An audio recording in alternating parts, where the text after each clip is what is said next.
Guys आज के इस वीडियो में हम बी के टोटल 15 यूजेस को कवर करने वाले हैं। सबसे पहले बी के फॉर्म्स होते हैं।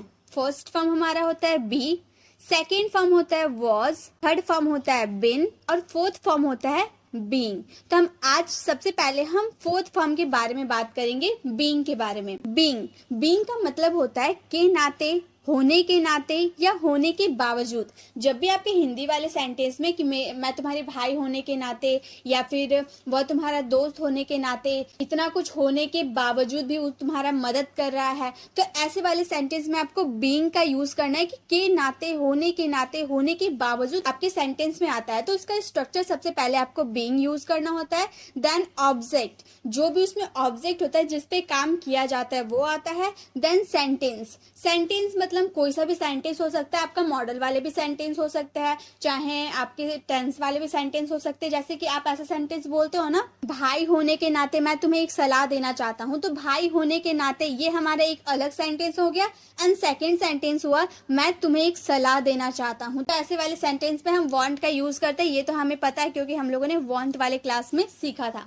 तो सबसे पहले हम यहाँ बीइंग के यूजर्स देख रहे हैं। भाई होने के नाते, ये हमारा फर्स्ट सेंटेंस है, इसे पहले कंप्लीट करते हैं। तो के नाते के लिए आपको क्या यूज करना है? बीइंग का यूज करना है। बीइंग का यूज कहाँ करना है? सबसे स्टार्टिंग में करना है। तो हम बीइंग लिखेंगे किसके होने के नाते? भाई होने के नाते। बीइंग अ ब्रदर, मैं तुम्हें सलाह देना चाहता हूँ। I want to suggest you, I want to suggest you, मैं तुम्हें एक सलाह देना चाहता हूँ। तो जब भी आपको हिंदी वाले सेंटेंस, वो तुम्हारा दोस्त होने के नाते वो तुम्हारा ख्याल रखता है, तुम उसके भाई होने के नाते रोज स्कूल जाते हो, ऐसे वाले सेंटेंस के लिए आपको क्या यूज करना है? बीइंग का यूज करना है। देन ऑब्जेक्ट, जो होने के नाते जो बोलेंगे ना उसको ऑब्जेक्ट ऐड करेंगे। देन सेकेंड जो सेंटेंस हमारा बनेगा उसे हम ऐड कर देंगे। वो सेंटेंस कोई सा भी सेंटेंस हो सकता है, सिंपल सेंटेंस हो सकता है, चाहे वो टेंस से रिलेटेड कोई सेंटेंस हो सकता है, मॉडल से रिलेटेड कोई सेंटेंस हो सकता है, तो किसी टाइप में भी वो सेकंड सेंटेंस हो सकता है, वो आपको उसके अकॉर्डिंग ही बनाना होगा। नेक्स्ट, दोस्त होने के नाते क्या तुम मेरी मदद करोगे? पहले क्या है? दोस्त होने के नाते, ये हमारा first sentence. And second sentence क्या तुम मेरी मदद करोगे, हम किसी से पूछ रहे हैं, किस इंट्रोगेटिव सेंटेंस है ना हमारा। तो सबसे पहले दोस्त होने के नाते हम बोलेंगे बीइंग अ फ्रेंड, क्या तुम मेरी मदद करोगे? फ्यूचर में आने वाले समय में क्या तुम मेरी मदद करोगे? तो बोलेंगे will you help me, will you help me. ये हमारा इंट्रोगेटिव सेंटेंस है, इसलिए विल का यूज हम लोगों ने स्टार्टिंग में किया। ये हमारा फ्यूचर इंडेफिनिट का सेंटेंस है, will you help me. Being a friend, will you help me, दोस्त होने के नाते क्या तुम मेरी मदद करोगे? तो आपका कुछ भी हो सकता है, शिक्षक होने के नाते, भाई होने के नाते, बहन होने के नाते, पिता होने के नाते, कुछ भी होने के नाते होगा। तो being a father, being a teacher, being a friend, ऐसे आप बना सकते हैं। शिक्षक होने के नाते मैं तुम्हें कुछ बताना चाहता हूँ। Being a teacher, I want to tell you something. Being a teacher, I want to tell you something, शिक्षक होने के नाते मैं तुम्हें कुछ बताना चाहता हूँ।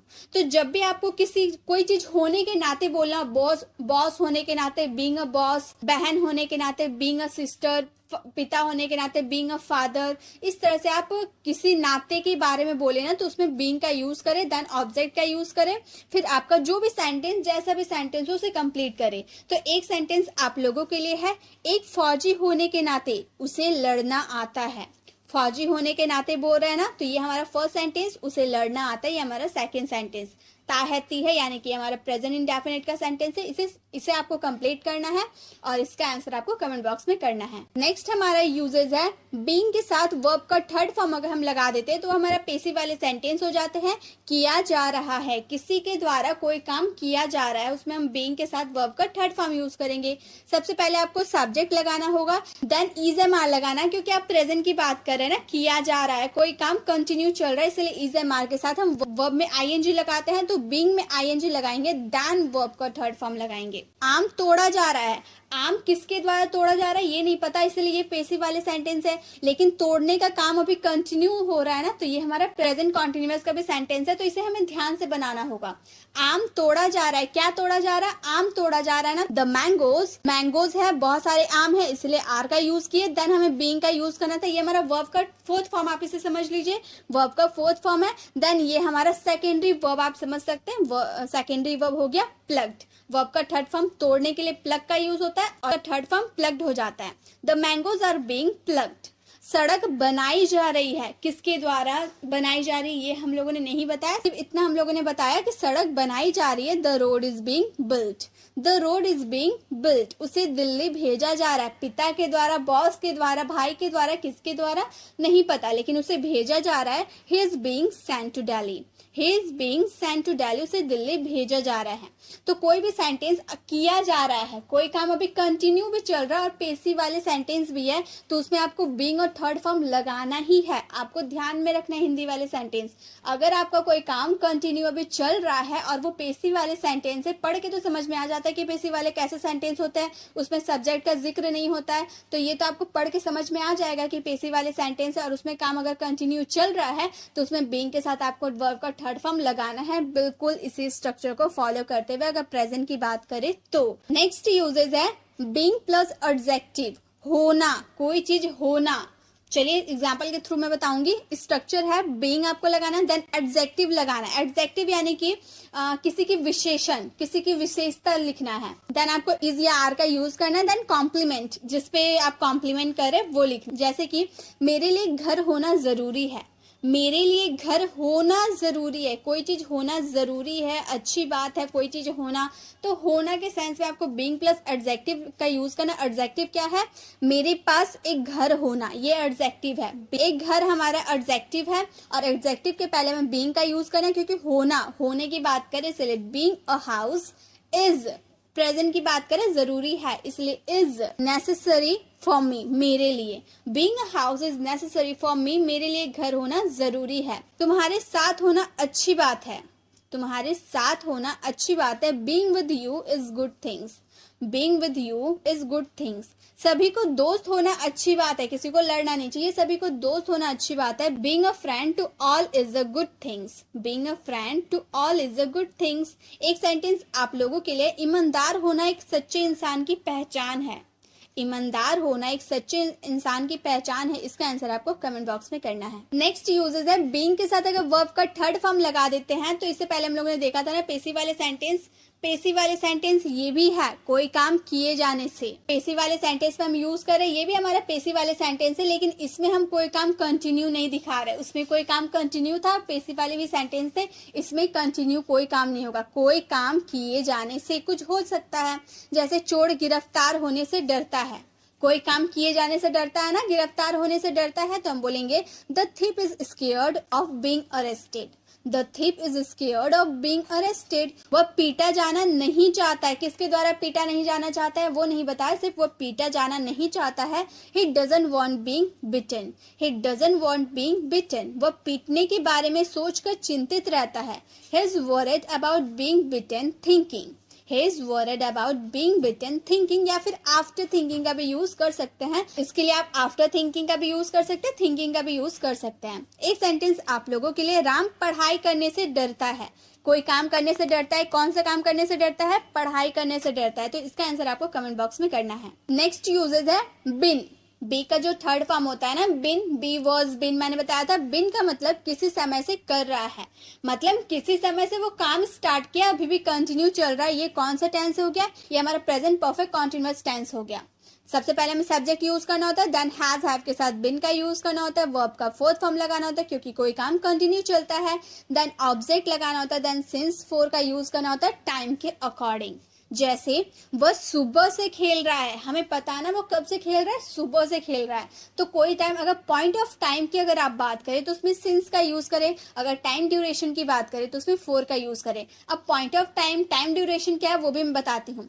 जब एक आपको टाइम पता हो, सुबह से, रात से, 2016 से, 25 तारीख से, कोई भी मतलब आपको पॉइंट ऑफ टाइम पता है, आपको फिक्स टाइम पता है कि उसी समय से कोई काम स्टार्ट हुआ है, तो उसके लिए आपको सिंस का यूज करना है। लेकिन फोर का यूज कब करेंगे, जब आपको टाइम ड्यूरेशन हो। मान लो मैंने बोला कि राम 2 घंटे से खेल रहा है, वह 2 सालों से बुक लिख रहा है, वह 5 सालों से हिंदी बोल रहा है, तो इसमें मुझे नहीं ना पता 5 साल पहले कौन सा ईयर चल रहा था, 2 घंटे पहले कितने बजे थे, ये हमें नहीं पता है, तो उस वाले टाइम ड्यूरेशन के लिए आपको फोर का यूज करना होता है। तो सिंस और फोर में यही डिफरेंस है जो आपको अच्छे से क्लियर करनी है।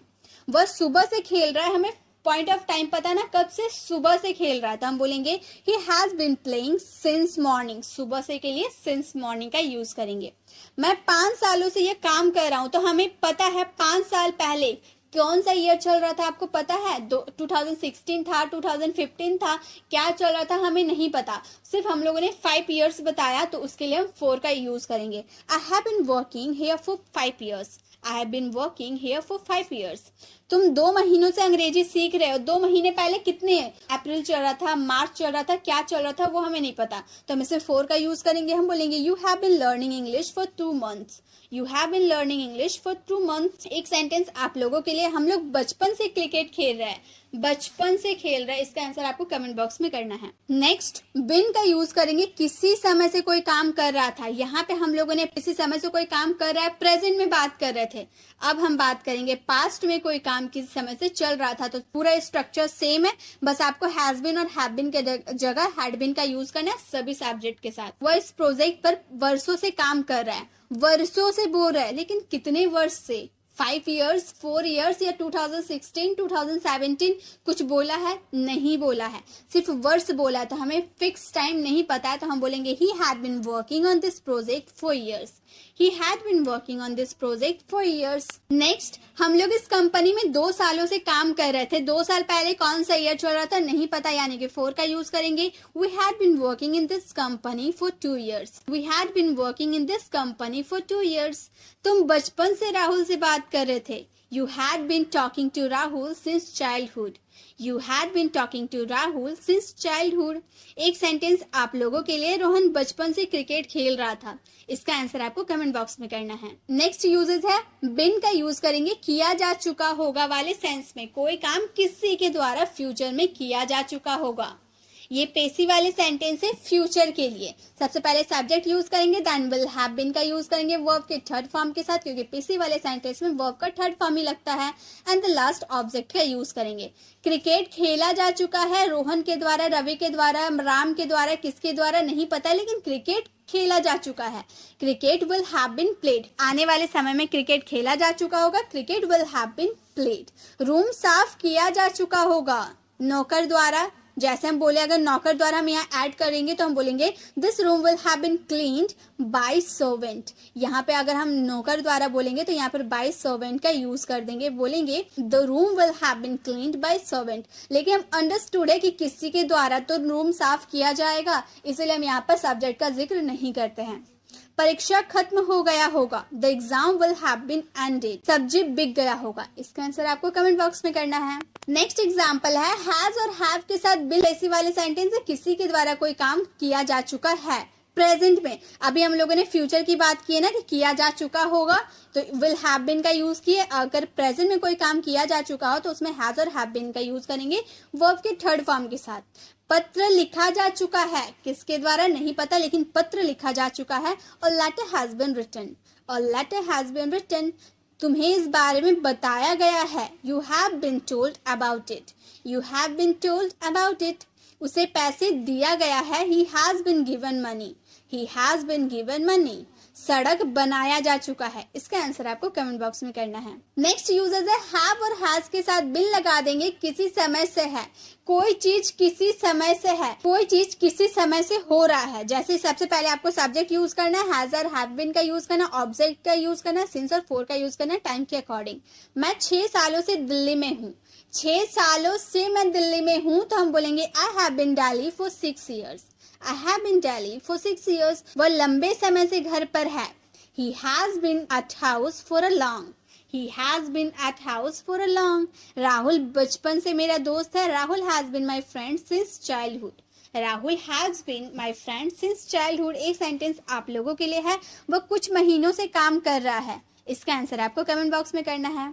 नेक्स्ट यूजेस है, विल हैव बीन का यूज करेंगे, किसी समय से कोई काम कर रहा होगा। इससे पहले आप विल हैव बीन का यूज देखे थे ना, वो विल हैव बीन का यूज किए थे पेसी वाले सेंटेंस में, कोई काम किया जा चुका है। अब हम विल हैव बीन का यूज करेंगे, किसी समय से कोई काम कर रहा होगा, कंटिन्यू कर रहा होगा, यानी कि हमारा फ्यूचर परफेक्ट कॉन्टिन्यूअस का सेंटेंस है। सबसे पहले आपको सब्जेक्ट यूज करना है, देन विल हैव बीन का यूज करना वर्ब का फोर्थ फॉर्म के साथ, देन ऑब्जेक्ट फॉर और फ्रॉम का यूज करेंगे टाइम के साथ। अब यहाँ पर बोलेंगे, आप यहाँ पर फ्रॉम का यूज कैसे करेंगे, तो गाइस फ्यूचर के लिए कोई टाइम की अगर आप बात करते हो तो उसमें फ्रॉम का यूज करना होता है। सिंस और फॉर का यूज हम प्रेजेंट के लिए करते हैं, पास्ट के लिए करते हैं, लेकिन अगर आप आने वाले समय में कोई समय की बात बोलोगे, आने वाले समय में कोई टाइम की बात करोगे तो उसमें आपको फ्रॉम का यूज करना होता है। जैसे राहुल 2023 से अपना बिजनेस कर रहा होगा। मान लो अभी 2023 चल रहा है, अभी 2023 के दिसंबर में, लास्ट दिसंबर में वो अपना काम स्टार्ट कर रहा होगा, तो अभी आया नहीं है ना, दिसंबर मंथ अभी आया नहीं है,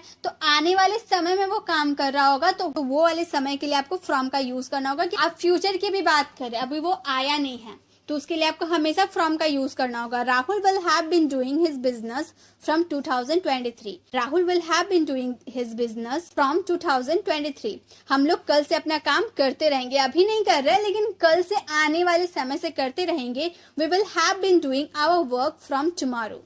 We will have been doing our work from tomorrow. तुम लोग अगले साल से एक नौकरी करते रहोगे। You will have been doing a job from next year. You will have been doing a job from next year. एक सेंटेंस आप लोगों के लिए है, हम कल से पढ़ाई करते रहेंगे। इसका आंसर आपको कमेंट बॉक्स में करना है। नेक्स्ट यूजेस है, बी का यूज करेंगे हे, हूँ, हो वाले सेंटेंस में। आपको मैंने हेल्पिंग वर्ब वाली वीडियो में अच्छे से एक्सप्लेन किया था कि बी का जो इज-एम-आर होता है ना, उसका ओरिजिन कहाँ से हुआ है? उसका ओरिजिन हुआ है बी से। बी का मतलब होता है होना। क्यों इज-एम-आर का यूज करते हैं? बी का यूज करना चाहिए। होने के सेंस में तो बी का यूज होता है, लेकिन अगर हम वहां बी का यूज कर देंगे तो सेंटेंस कुछ अटपटा सा बन जाएगा। इसीलिए बी ने कहा कि मेरे जगह इज-एम-आर का यूज कर दो हे, हूँ, हो के सेंस में। जैसे वह अमीर है, अगर हम यहाँ पर बी का यूज करते तो हम ही बी रिच बोलते हैं। ही बी रिच कोई सेंटेंस बन रहा है? कंप्लीट सेंटेंस हो रहा? नहीं हो रहा है। इसीलिए बी ने अपनी जगह इज, एम या फिर आर को अपनी जगह में भेज दिया, और इज एम आर भी अपना अपना पार्टनर खोज लिया। इज ने बोला कि मैं थर्ड पर्सन सिंगुलर के साथ जाऊंगी, एम ने कहा कि मैं आई के साथ रहूंगा, और आर ने कहा कि मैं यू वी दे के साथ रहूंगा। तो इस तरह से सभी ने अपने अपने पार्ट्स डिवाइड कर लिए। ही हमारा थर्ड पर्सन सिंगुलर होता है तो हम बोलेंगे ही इज रिच, वह अमीर है। तुम तेज हो, तुम लोग तेज हो, तो तुम हमारा यू हो गया। यू किसके साथ रहेगा? आर के साथ रहेगा, तो बोलेंगे you are intelligent, you are intelligent. Priya लंबी है, प्रिया हमारा थर्ड पर्सन सिंगुलर है तो बोलेंगे Priya is tall, Priya is tall. अगर मैं बोलूं कि मैं विद्यार्थी हूं तो मैं के लिए आई का यूज करेंगे, आई के साथ एम का यूज होगा, आई एम स्टूडेंट हो जाएगा। ठीक है, एक सेंटेंस आप लोगों के लिए, हम लोग छात्र हैं। इसका आंसर आपको कमेंट बॉक्स में करना है। नेक्स्ट बी का यूज है होना या बनना के सेंस में। ये तो आप बहुत ही ज्यादा यूज करते हैं, इसके लिए आपको बी और एडजेक्टिव का यूज करना। एडजेक्टिव क्या होता है? विशेषण होता है, ये मैंने आपको बताया। ईमानदार बनो, ऐसे बोलते हो ना, ईमानदार बनो, अच्छे इंसान बनो। किसी को कुछ बनने की बात करते हैं ना, तो उसके लिए हम बी का यूज करेंगे। ईमानदार बनो, बी ऑनेस्ट। डॉक्टर बनो, बी अ डॉक्टर। कड़ी मेहनत करने वाला बनो, बी अ हार्ड वर्कर। खुश रहो, इसका आंसर आपको कमेंट बॉक्स में करना है। अब खुश बनो तो हम नहीं बोल सकते ना, खुश रहो बोल सकते हैं। अब इसको कैसे आपको बनाना है, इसका आंसर आपको कमेंट बॉक्स में करना है। नेक्स्ट यूजेस है, बी के साथ अगर हम कॉम्प्लीमेंट को ऐड कर देते तो उसका हिंदी मीनिंग था, थे, थी हो जाएगा। जैसे वो एक डॉक्टर था, आप कॉम्प्लीमेंट कर रहे हैं ना किसी को, देखिए आपने कॉम्प्लीमेंट किया कि वह एक डॉक्टर है, वह एक डॉक्टर था, वह एक छात्र था, वह ईमानदार था, वह बुद्धिमान था, ऐसे कॉम्प्लीमेंट कर रहे हैं तो उसके साथ बी का यूज करेंगे। और बी ने कहा कि था, थे, थी के सेंस में बी का यूज हम नहीं करके हम वॉज वर का यूज करेंगे। जैसे बी का ओरिजिन इज एम आर के लिए हुआ है, वॉज वर के लिए भी हुआ है पास्ट टेंस में। तो अगर हम बोले वह एक डॉक्टर है तो हम यहाँ बी का यूज करते तो हम बोलते ही बी अ डॉक्टर। सेंटेंस अटपटा सा हो जाता है, इसलिए बी ने पास्ट में अपने जगह वॉज और वर को दे दिया। और वॉज ने बोला कि मैं थर्ड पर्सन सिंगुलर के साथ जाऊंगा, वर ने कहा कि जो अदर सब्जेक्ट बच गया मैं उसके साथ चला जाऊंगा। तो ही हमारा थर्ड पर्सन सिंगुलर है तो हम बोलेंगे he was a doctor.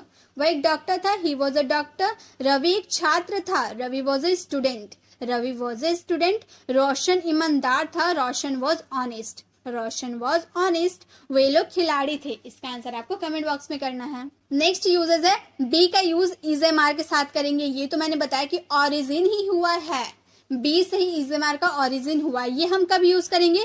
Subject is am are verb का फोर्थ फॉर्म ऑब्जेक्ट रहा है, यानी कि ये हमारा कॉन्टिन्यूअस टेंस है, प्रेजेंट का कॉन्टिन्यूअस टेंस है।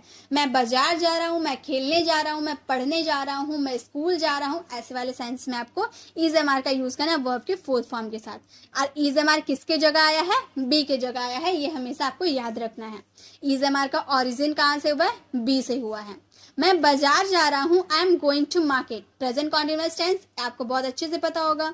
वह रोड पर दौड़ रहा है, दौड़ने का काम कंटिन्यू चल रहा है, he is running on the road, he is running on the road. मैं किताब पढ़ रहा हूँ, I am reading a book, I am reading a book. एक सेंटेंस आप लोगों के लिए, राम सो रहा है, इसका आंसर आपको कमेंट बॉक्स में करना है। नेक्स्ट यूजेस है बी का यूज हम करेंगे वॉज वर्ब के सेंस में। अभी हम लोगों ने इज एम आर के सेंस में किया था, प्रेजेंट में कोई काम कंटिन्यू चल रहा होगा तब। अब पास्ट में करेंगे, पास्ट में कोई काम कंटिन्यू चल रहा है तो, यानी कि पास्ट कॉन्टिन्यूअस टेंस में। वह एक पत्र लिख रहा था, पास्ट में लिख रहा था तो बोलेंगे he was writing a letter, he was writing a letter. Priya गाना सुन रही थी, Priya was listening to music, Priya was listening to music.